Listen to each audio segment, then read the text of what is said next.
You have to marry in order to completely overcome your panic attacks. Now, what do I mean by that? You have your thoughts, you have your feelings. If you're able to marry them, if you're able to couple them together, then you can completely change your life. You can completely heal from your panic attacks. Now, in order to couple your thoughts and feelings together, you have to understand that you need to bypass your analytical mind, because right now you might be thinking about all of the things that you want. You might be thinking about amazing mental health, amazing relationships, amazing whatever, but you probably feel a lot of bad, terrible emotions in your body. Now, your thought and your feelings are not properly aligned. They have different kind of frequency. They are not coupled together. They have divorced themselves from each other. In order to couple them together, both of them need to be in a similar kind of frequency. If your thoughts are in the frequency of wanting amazing things, wanting amazing mental health, wanting to be free from panic attacks, then your feelings need to be in the frequency of joy, of empowerment, of happiness, of relaxation, of confidence. Only then both of these things will come at a similar league. Marriage happens between two people who are on the similar league. So when your thoughts and your feelings finally achieve a similar status, finally come to a similar league, both of them couple together, and then you will come out of your panic attacks. I've already told you, in order to marry these two things, you need to bypass your analytical mind. You have to understand that there's your subconscious mind, which is your thinking mind, the mind which desires all these things. You wanting to be free from panic attacks, you wanting to have amazing mental health, you wanting to date amazing people. And then there's the subconscious mind, the mind that is below your conscious awareness, the mind that runs all of your bodily functions, including your habits and behaviors. This is the part that most people miss. Most people know that your subconscious mind controls your autonomic nervous system, it controls your heartbeat, it controls your digestive system, it controls your respiratory system, and all kinds of temperature and all kinds of things, but they don't remember that it also controls your behaviors and your habitual pattern. So the reason why you are stuck in a particular behavioral pattern, particular habitual pattern of depression, of anxiety, of anxiety attacks and panic attacks, is because of the problem in your subconscious mind.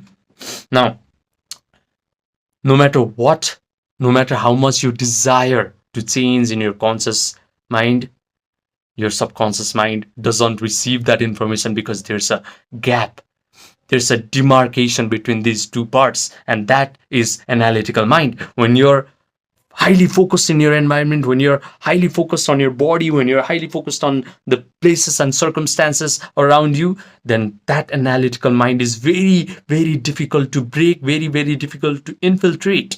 But if you're completely able to relax your body, then this analytical mind becomes very, very thin. It starts to disappear as your brain waves become alpha waves to theta waves. Then this analytical mind completely disappears, and whatever information you play in your subconscious mind starts to dip inside your subconscious mind, and then your life begins to change. And anybody can do this, anybody, because we are all made in the image of God. Bible says that we are all made in the image of God. Upanishads say that aham brahmasmi, which is translated as I am the source of creation. But don't be happy, because this is not going to be easy.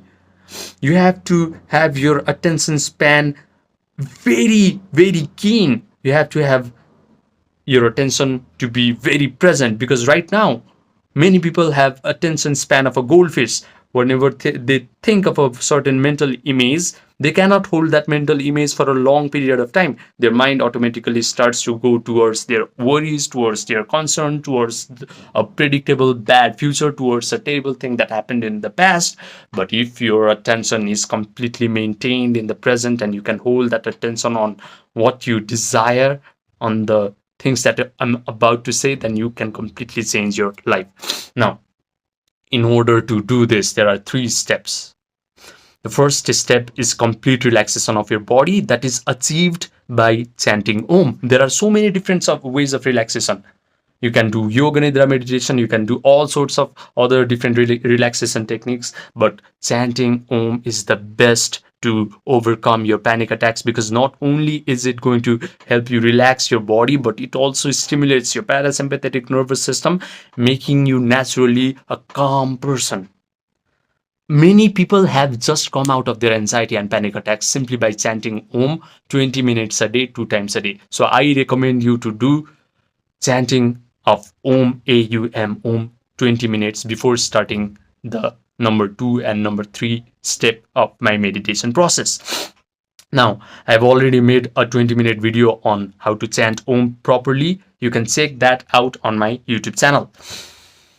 After you have completely relaxed your body by chanting Om, what you have to do is you start to visualize, you start to imagine a scenario where you are already the type of person that you want to become. You're already doing the things that you want to do because you're already relaxed, because you're already happy, you're already confident, you're already joyful, you're already empowered. Now start to visualize your world, start to see the world from that place.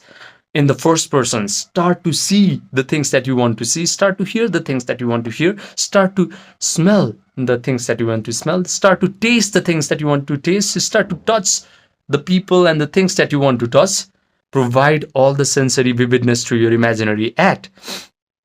Maybe you want to visit new places, start to visit that new place in your imaginary act. How are people, how are friends and family going to treat you differently now that you have become a completely different and calm and relaxed and joyful human being? Are they going to compliment you on how you have changed as a person?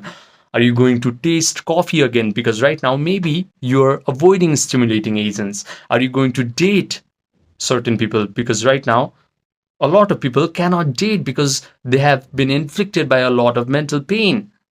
So start to do all of these things in your imaginary act. Start to completely immerse yourself into that imaginary act.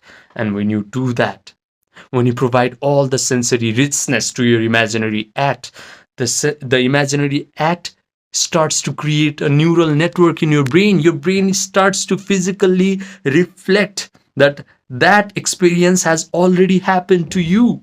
Can you imagine that? It has been proven by the latest neuroscience that your mind, your brain cannot differentiate between an imaginary scenario, which is provided with all sorts of sensory vividness, and an experience that you have in this three-dimensional world.